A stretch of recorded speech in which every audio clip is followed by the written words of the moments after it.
നമസ്കാരം. മലയാളി വാർത്തയിലേക്ക് സ്വാഗതം. ഇസ്രായേൽ ഹമാസ് യുദ്ധം അവസാനിപ്പിക്കാൻ ഫോർമുലയുമായി ഇസ്രായേൽ. US പ്രസിഡന്റ് ജോ ബൈഡനാണ് യുദ്ധം അവസാനിപ്പിക്കാനുള്ള ഫോർമുല ഇസ്രായേൽ മുന്നോട്ട് വെച്ചതായി അറിയിച്ചത്. 3 ഘട്ടങ്ങളിലായാണ് പദ്ധതി നടപ്പിലാക്കുക. വൈറ്റ് ഹൌസിൽ നടത്തിയ പ്രസംഗത്തിലാണ് വെള്ളിയാഴ്ച ബൈഡൻ ഇക്കാര്യം അറിയിച്ചത്. ആദ്യഘട്ടത്തിൽ സമ്പൂർണ്ണ വെടിനിർത്തൽ, ഇസ്രായേൽ സൈനിക പിന്മാറ്റം, ബന്ദികളുടെ മോചനം എന്നിവ ഉൾപ്പെടുന്നു. 6 ആഴ്ച നീളുന്നതാണ് ആദ്യഘട്ടം. ജനങ്ങൾ തിങ്ങിപ്പാർക്കുന്ന ഗാസയിലെ എല്ലായിടങ്ങളിൽ നിന്നും ഇസ്രായേൽ സൈന്യം പിന്മാറും. ഗാസയിൽ 600ഓളം ട്രാക്കുകൾ എത്തിക്കാനും മരുന്നും മറ്റ് സഹായങ്ങളും അനുവദിക്കും.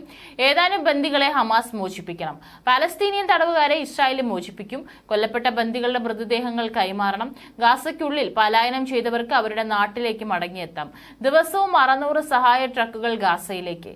10,000കണക്കിന് താൽക്കാലിക ഭവന യൂണിറ്റുകൾ എത്തിക്കും. US, ഖത്തർ എന്നിവരുടെ നേതൃത്വത്തിൽ മധ്യസ്ഥ ചർച്ചകൾ തുടരും. വിജയിപ്പിച്ചാൽ 2ാം ഘട്ടത്തിലേക്ക് കടക്കും.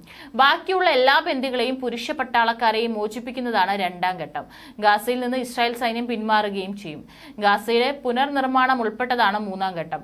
യുദ്ധം മൂലമുണ്ടായ നാശനഷ്ടങ്ങളിൽ നിന്ന് പതിറ്റാണ്ടുകൾ എടുത്തുള്ള പുനർനിർമ്മാണത്തിന്റെ ആരംഭമായിരിക്കും 3ാം ഘട്ടം.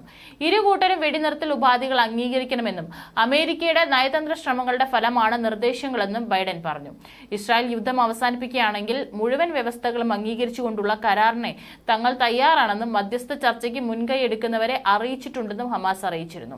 ഞങ്ങളുടെ ജനങ്ങൾ ആക്രമണം, ഉപരോധം, പട്ടിണി, വംശഹത്യ എന്നിവയിലൂടെയാണ് കടന്നുപോകുന്നത്. ഇസ്രായേൽ ഇപ്പോഴും വെടിനിർത്തൽ തയ്യാറായിട്ടില്ല. ഈ സാഹചര്യത്തിൽ ഇപ്പോൾ നടക്കുന്ന മധ്യസ്ഥ ചർച്ചകളിൽ സഹകരിക്കാൻ ഹമാസും പലസ്തീനിലെ മറ്റു സംഘടനകളും തയ്യാറല്ല. എന്നാൽ ഇസ്രായേൽ യുദ്ധം അവസാനിപ്പിക്കുകയാണെങ്കിൽ ബന്ദികളെയും തടവുകാരെയും പരസ്പരം കൈമാറുന്നതടക്കമുള്ള മുഴുവൻ വ്യവസ്ഥകളും അംഗീകരിച്ചുകൊണ്ടുള്ള കരാറിനെ ഞങ്ങൾ തയ്യാറാണ്. മധ്യസ്ഥ ചർച്ച നടത്തുന്നവരെയും ഞങ്ങൾ ഇക്കാര്യം അറിയിച്ചിട്ടുണ്ട്, പ്രസ്താവനയിൽ ഹമാസ് വ്യക്തമാക്കിയിരുന്നു.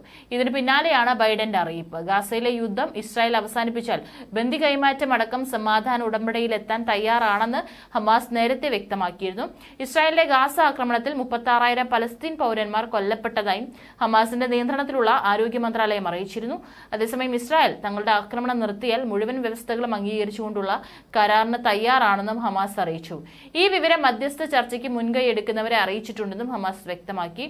ഇസ്രായേൽ ഇപ്പോഴും ആക്രമണം തുടരുന്ന സാഹചര്യത്തിൽ കൂടുതൽ മധ്യസ്ഥ ചർച്ചകൾക്ക് തയ്യാറല്ലെന്നും ഹമാസ് പുറത്തുവിട്ട പ്രസ്താവനയിൽ പറയുന്നു. ഈജിപ്തും ഖത്തറും തമ്മിൽ നടന്ന മധ്യസ്ഥ ചർച്ചകൾക്കിടെയാണ് ഹമാസ് തങ്ങളുടെ നിലപാട് വ്യക്തമാക്കിയത്.